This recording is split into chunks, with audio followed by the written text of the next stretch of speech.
Hello friends, this video on dual nature of radiation and matter part 5 is brought to you by examfear.com. No more fear from exam. Please make sure that you have watched all the videos till part 4 before going ahead with part 5. So what is photoelectric effect? The phenomenon of emission of electrons from a metal by incident electromagnetic radiation, right? So that is what we saw till now. Photoelectric emission was also the same thing, emission of electrons by incident electromagnetic radiation. So the electrons which are emitted in this case are known as photoelectrons, and the current constituted due to the flow of these photoelectrons is known as the photocurrent. This is how things happen. If this is your metal surface, the metal surface will obviously have free electrons because every metal has free electron. They are good conductors, right? So when this electromagnetic waves fall on this metal, the electrons get ejected, and this is photoelectric effect. Substances emitting electrons when illuminated by visible light are known as photosensitive. So those kind of substances are known as photosensitive. That means if you give a light of any suitable frequency, somewhere around the range of visible light, they emit electrons. So they are known as photosensitive materials. Almost all metals, they have free electrons. All metals have free electrons, and they are all sensitive to some or the other light. Depending upon the electronic configuration of the metals, they will react to the light. For example, they will react to their corresponding frequencies. For example, if we take the example of sodium. Sodium has only one valence electron. Therefore, that one valence electron can be easily taken out from the sodium. So sodium needs a light of not very high frequency or something like that. So sodium is photosensitive to visible light.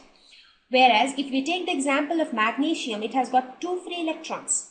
So it needs little more energy to take out those two free electrons out of it. So magnesium is sensitive to ultraviolet light, which has a little more frequency than that of the visible light. So that is how, all metals are, they can show photoelectric effect, but it will react to what kind of frequency range, that depends upon the electronic configuration of the metal, because the electronic configuration of the metal tells us about the work function of the metal, and that decides the threshold frequency at which the photoelectric effect will start taking place. Let us now look at the detailed experimental study of photoelectric effect. As I mentioned before, that Halbach and Lenard, they wanted to know how the photocurrent will vary with the intensity, with the frequency of the incident light. So what are the factors that actually determine the photocurrent? So this experimental setup was used to study this. It looked somewhat like this, which had an evacuated tube. As you can see here, this is the evacuated tube. Inside this, they had an emitter. This is your emitter. The C denotes cathode and the A denotes anode. So the emitter is a photosensitive plate. When I talk about a photosensitive plate, that means it is a little more sensitive to visible light. It can easily emit electrons when it is illuminated by light. There is another metal plate which acts as collector. So we choose this emitter in such a way that it is little more photosensitive as compared to the other metal plate, right? So now we use a monochromatic light of short wavelength. Okay.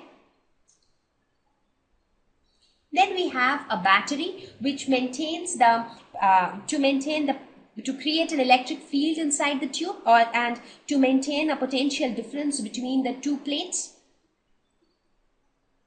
We have a voltmeter to measure the potential difference between the two plates, and we also have an ammeter which will measure the amount of current flowing through the circuit, that is, which will measure the photocurrent actually. So in this case, what happens when this monochromatic light falls on this emitter, electrons will get emitted, right?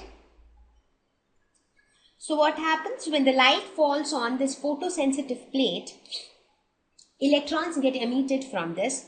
They get attracted towards the other metal plate, that is the collector, And due to the flow of this electron from the photosensitive plate towards the metal plate, electric current gets constituted. And this electric current is nothing but the photocurrent, and the photocurrent is measured by the ammeter. So it was a very simple experiment which was carried out. But this experiment was helpful in studying the variation of photocurrent, where as we change the frequency of the incident light, as we change the intensity of the incident light, as we change the potential difference between the two plates. So we will see the conclusion of this experiment one by one. So the first conclusion which we will talk about is the variation of photocurrent with the intensity of radiation. What happened when we tried changing the intensity of the incident light? How did the ammeter respond? I mean, what was the magnitude of the current flowing through the circuit? It was done like this. The frequency of the incident light was kept fixed.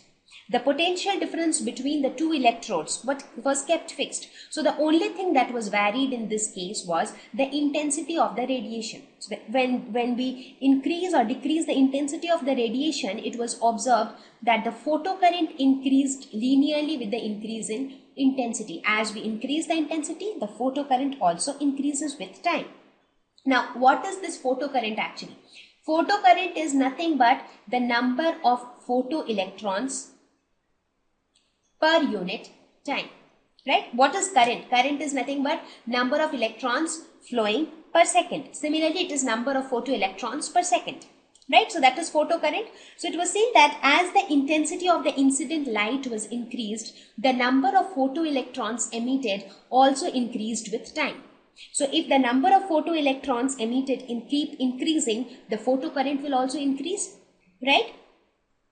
So photocurrent varies linearly with the intensity of light. So we want more photocurrent, we have to provide light of more intensity. The next one was variation of photocurrent with potential. That means what happened if we change the potential difference between the two plates? Will the photocurrent remain the same or it will change? And if it will change, how will it change? So, well, when we talk about this potential, we will talk about two types of potential. One is a positive potential and the other one is a negative potential. One is positive potential and the other one is negative potential. What is positive potential? Positive potential is the scenario when the collector, this is my collector and this is my emitter. So this is my photosensitive plate where light is falling, and this is the collector where the electrons are coming. Now if this is positive with respect to emitter, that is positive potential.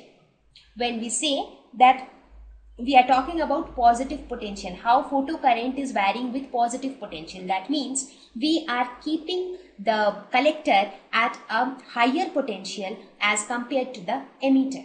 When we talk about negative potential, I mean that the collector is at a negative potential with respect to the emitter. So we are keeping the collector at a lower potential as compared to the emitter. So this, I just explained you the terminologies, because now when we discuss about the variation of photocurrent, we will use these two terminologies, right? Now, this was how it looked like. If we plot a graph, this is my origin. Now, as the positive potential keeps increasing, I mean, first you consider the first scenario. First you consider the scenario of positive potential. Positive potential, that means the collector is at a positive, this collector is at positive with respect to the emitter. So the metal plate is positive with respect to the photosensitive plate. So since it is highly positive, so whatever electrons are coming out from this emitter, they will get attracted towards it. So the electrons will keep flowing towards the collector. That means as the positive potential is increased, more and more electrons will keep flowing towards collector. So the photocurrent will increase. So as you can see, initially the photocurrent is increasing. But gradually, if you see, the current saturates. So this is a saturation level. That means beyond this, the current is not increasing. Even though the potential keeps increasing, but the current remains the same. Why does this happen? This happens because this is also a metal, right? So this metal also has some fixed number of electrons. So a time comes when all the free electrons of the photosensitive plate has already moved towards the collector, right? In that case, even if you keep increasing the positive potential, there is no point, right? There are no more photoelectrons to move to flow. Therefore, the current saturates. It cannot increase beyond that. Whatever photoelectrons were there, that is moving. Beyond that, it is not moving. Now, why is it happening like that? We will talk about all these things when we will try to explain this photoelectric effect. Right now, we are only talking about the experiment which was performed to see the variation of photocurrent by changing different parameters. So we will just look at the results of the experiment here. So the result was that as we keep increasing the positive potential, photocurrent increases with increase in positive potential till the current reaches a saturation value. So this was the first observation. Now what was done in the second part of the experiment? What was done? The collector was kept at a negative potential with respect to the emitter, right? So now the collector is at a lower potential, and now this negative potential is also sometimes known as retarding potential. Now when this negative potential is increased, that means the potential value is increasing but on the negative side. Now when this was increased, it was found that the current kept decreasing. This is because now this is negative. Now if this is negative, the electrons which is coming out from the emitter, they will get repelled by the collector. So many of the electrons will get repelled and they will go back to the emitter, but there will be some electrons who will still be able to reach the collector. Who will be those electrons? The one who has more energy. That means earlier all the electrons which were emitted by the emitter was getting moved towards the collector, right? Now what will happen? Many of the electrons will get repelled by the collector because the collector is at a lower potential. But some of the electrons which have maximum energy, which have maximum velocity, they will still be able to reach the collector. So that means the current will not drop to zero, but the current will decrease, because earlier the contribution towards current was by all the photoelectrons, but now the contribution has decreased because some of the electrons are getting repelled by the collector. So they are not moving towards the collector. So now lesser number of photoelectrons are moving towards the collector. Therefore, the photocurrent is lesser. And it was found that at a particular value of potential, the photocurrent became zero. So this particular value of the potential or the retarding potential is known as the stopping potential. So the stopping potential is nothing but the potential at which the photocurrent drops to zero. That means beyond this potential, there is no flow of current at all. That means what happens at this stopping potential? At this stopping potential, even the most energetic electron, that means the electron which had the maximum kinetic energy, even that electron is failed to reach the collector. So when none of the electrons, because earlier the situation was, let us suppose initially when this collector was at a positive potential, at that time if 100 electrons were reaching the collector, when I kept the collector at a negative potential, not 100, some 70 were able to reach. Let us suppose 30 were getting repelled. Now as I keep increasing the negative potential, the number of electrons reaching the collector will gradually decrease from 70 to 60 to 50 to 40. At last it will become 1. That last electron which is able to reach the collector, that is the electron which had the maximum kinetic energy. But if you still keep increasing the negative potential, that an electron with the maximum kinetic energy will also not be able to reach the collector. So there we get the stopping potential. That means there is no electron which is actually reaching the collector, and as a result there is no current flow. Therefore the photocurrent is zero. Right? So when we talk about this stopping potential, what happens when the photocurrent drops to zero? Actually, the maximum kinetic energy of the photoelectron becomes equal to E into V naught, where V naught is the stopping potential. So the charge on the electron multiplied by the potential applied becomes equal to the maximum kinetic energy of the most energetic photoelectron. So now even the most energetic electron cannot reach the collector, because as long as there was some current flowing, this kinetic energy, the maximum kinetic energy, was greater than this. Right? So I hope you understood how we arrived at this expression and what is the concept of stopping potential. Okay. So the second part was photocurrent decreases with increase in retarding potential till it becomes zero. So these were the two important observations from this photoelectric effect experiment.